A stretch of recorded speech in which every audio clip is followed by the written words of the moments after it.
ब्रजभूमिने गाइए जी आ पांचमु तत्व श्री ब्रजभूमिने गाइए जी नित्य उठी वैष्णव जन पद रज पाइए जी नित्य उठी वैष्णव जन पद रज पाइए जी आ पांच तत्वनु ध्यान निरंतर धरिए जी आ पांच तत्वनु ध्यान निरंतर धरिए जी तो मन वांछित फल सर्वे लीजे जी तो मन वांछित फल सर्वे लीजे जी आ पांच तत्व श्री ब्रह्मादिक ने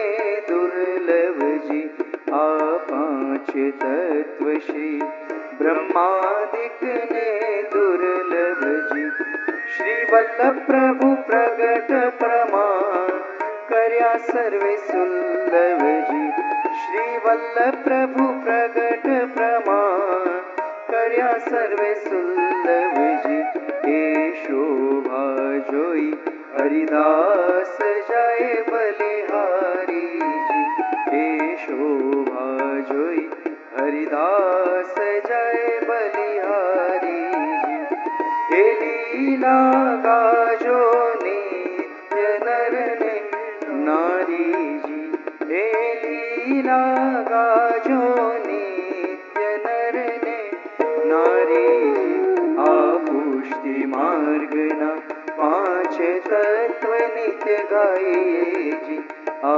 पुष्टि मार्ग ना पांच तत्व नित्य गाइए जी तेना जन्मो जन्म ना पार सर्वे जाइए जी तेना जन्मो जन्म ना पार सर्वे जाइए जी गोवर्धन नाथ की जय। आ पुष्टि मार्गना पांच तत्व नित्य गाए जी तेना जन्म जन्मना पाप सर्वे जाए भगवद नामनु स्मरण अनंत पापोने समाप्त करनारू छे ए महाप्रभुजी परक होय यमुनाजी परक होय दरेकमां तमे जुओ ए सर्वोत्तम स्तोत्रमां होय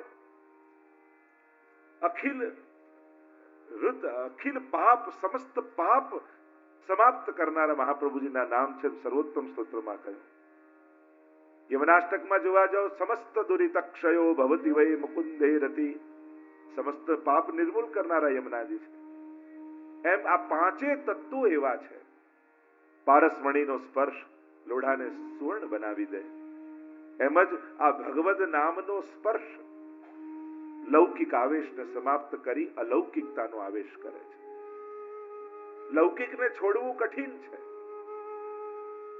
जो लौकिक त्रण पायानी कुर्सी है डग्या ज करे त्रण पाया होय पण एमां अ जोड़ी दो तो चार पाया थई जाए तो स्थिर थई जाए एमज ज्यां सुधी अलौकिकतानो प्रवेश नथी त्यां सुधी आ पायाओ संसाરના डग्या ज करशे पण ज्यारे अलौकिकता सिद्ध थशे भगवान तो मळशे संसार स्थिर थई जशे संसारनी अस्थिरता आपणा मननी लालसाथी जोडाયેલી છે જ્યારે ભગવદ આશ્રય સિદ્ધ થશે ત્યારે સંસાર પણ સુગમ થઈ જશે તો જન્મ જન્મના પાપ સર્વે જાય લોકો પાપ ધોવા માટે ગંગાજીમાં સ્નાન કરવા જાય યજ્ઞ યાગાદી વ્રત આદિ કરે આપણા આચાર્યોએ સરળતમ ઉપાય બતાવ્યો કે આ બધાનું મૂળ તો પ્રભુ જ છે પ્રભુનું નામ જ છે અજ્ઞાનાદ અથવા જ્ઞાનાદ ઉત્તમ શ્લોક નામ યત સંકીર્તિતમ અઘમ પુંસો દહે દેતો યથાનલ ભાગવતજીમાં પણ જ્યારે અજામિલ આખ્યાન આવ્યો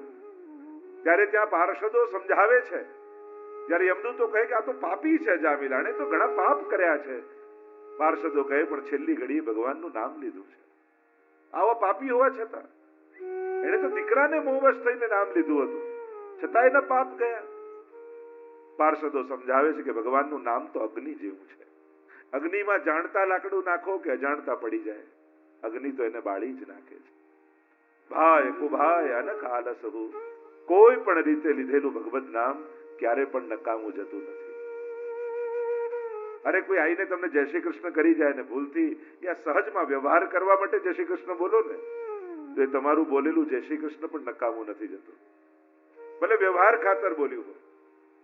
એટલે ભગવત નામનો ઉપયોગ બેઠતા, ઉઠતા, ચાલતા, ફરતા એક આદત બનાવી લેવી કે મુખમાંથી ભગવત નામ નીકળ્યા જ કરે.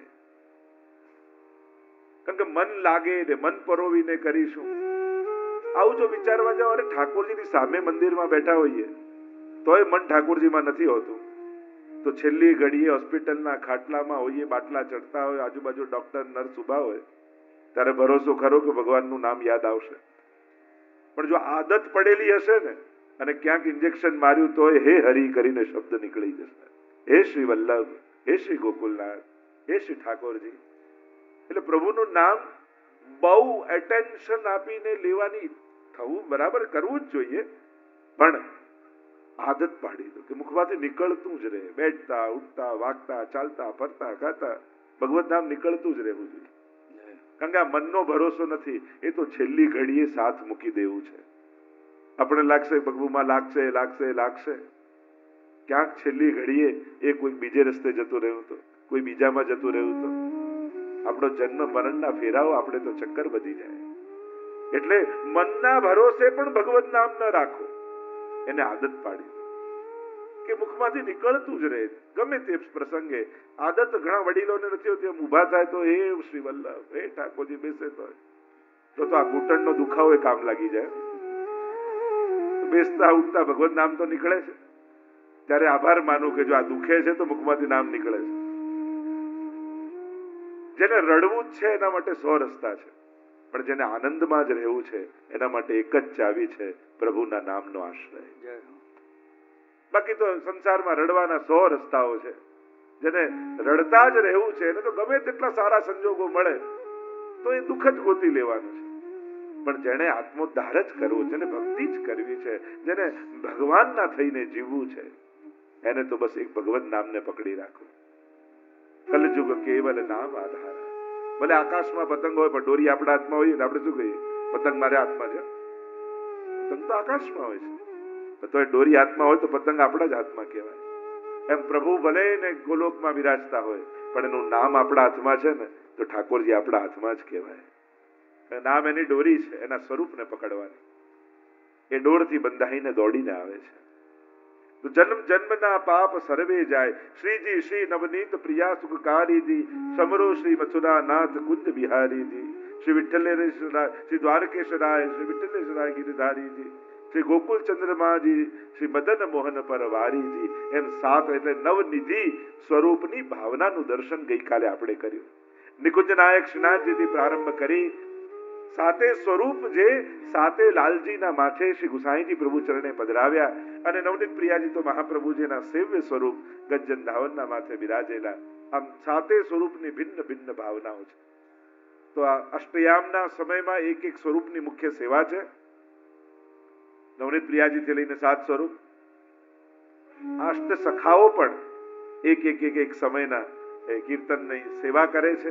એમાં આપણી આખી અષ્ટયામની જે સેવા ભાવના છે એમાં અષ્ટ સ્વરૂપ, અષ્ટ સખા, આ બધાની અષ્ટ સખીઓ, આ બધાની ભાવના જોડાયેલી છે. રાસમાં દ્વે ગોપી, બીચ બીચ માધવ, 16 ગોપી ને 8 કૃષ્ણ. તેમાં પણ 8 સ્વરૂપો છે.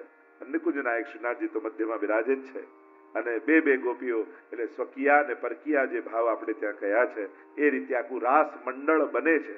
એવો ભાવ આપણે ત્યાં આ સપ્ત સ્વરૂપ, અષ્ટ સ્વરૂપ અને નવનિધિનો છે. એમના સર્વના ચરણોમાં વંદન કરીએ. ગિરધરજીથી લઈ ઘનશ્યામ લાલજી સુધી જે 7 લાલજીઓ છે એમના સેવ્ય 7, એમના માથે બિરાજતા આ 7 સ્વરૂપો છે. શ્રી મહાપ્રભુજીએ ઘણા વૈષ્ણવના માથે પધરાવ્યા હતા. જો તમે લોકો એમ કહો કે વલ્લભકુલ અમારા માથે ઠાકોરજી પધરાયા, પણ ખરેખર મૂળમાં જોવા જાઓ ને તો આ બધા નિધિ સ્વરૂપો વૈષ્ણવોએ અમારા માથે પધરાવેલા છે. કારણ કે આ તો મહાપ્રભુજી તમારા માથે પધરાવ્યા હતા, વૈષ્ણવના 84-252 ના માથે હતા ને, અને એટલા માટે એ પાછા પધાર્યા ગુસાઈજીને ત્યાં, તો વલ્લભકુલને ત્યાં માથે બિરાજમાન થયા. એટલે વલ્લભકુલ અને વૈષ્ણવકુળ એટલા એકબીજાથી ઓતપ્રોતને જોડાયેલા છે કે એમને જુદા કરી શકાય એમ નથી. એકબીજા વગર અધૂરા છે એમ કહી શકાય, અથવા એકબીજાના પૂરક છે. એ રીતે કહી શકાય. શ્રી વલ્લભ અને દમલાજીને કોણ જુદા કરીને જોઈ શકે? સ્વયં શ્રી મહાપ્રભુજી દમલાજી માટે કહે કે એમનો દેહ મારી આગળ ન છૂટે. દમલા, ये मार्ग तेरे लिए प्रकट कियो है. આવા વચનો શ્રી મહાપ્રભુજી પોતે બોલતા હોય. અને જ્યારે ગુસાઈજી પૂછે કે શ્રી વલ્લભને શું કરીને જાણો છો, ત્યારે કે હું જગન્નાથજીથી પણ અધિક કરીને મહાપ્રભુજીને જાણું છું. કેમ? તો કે દાન બડો કે દાતા. મોટું કોણ? દાન કે દાતા? કરોડોના ઢગલા પડ્યા પણ આપનારું જ કોઈ ન હોય તો જઈ શકે તો? દાન પોતે ક્યાંય જઈ શકતું નથી. દાતા વગર એ અધૂરું છે, એ પાંગળું છે. દાતા આવે ત્યારે દાનની મહત્તા વધે છે, ત્યારે એની ગતિ થાય છે. એમ શ્રીજી એ તો દાન છે, પણ દાતા શ્રી વલ્લભ છે, શ્રી મહાપ્રભુજી છે. અને એટલા માટે આ બીજું તત્વ શ્રી વલ્લભ કુળને જા. આ બીજું તત્વ શ્રી વલ્લભ કુળને ભજીએ જી. આ બીજું તત્વ શ્રી વલ્લભ કુળને ભજીએ જી. કુળ લોક લાજને કાર સર્વે તજીએ જી. કુળ લોક લાજને કાર સર્વે તજીએ જી. આ પુષ્ટિ માર્ગના 5 તત્વ નિત્ય ગાઈએ જી. આ પુષ્ટિ માર્ગના 5 તત્વ નિત્ય ગાઈએ.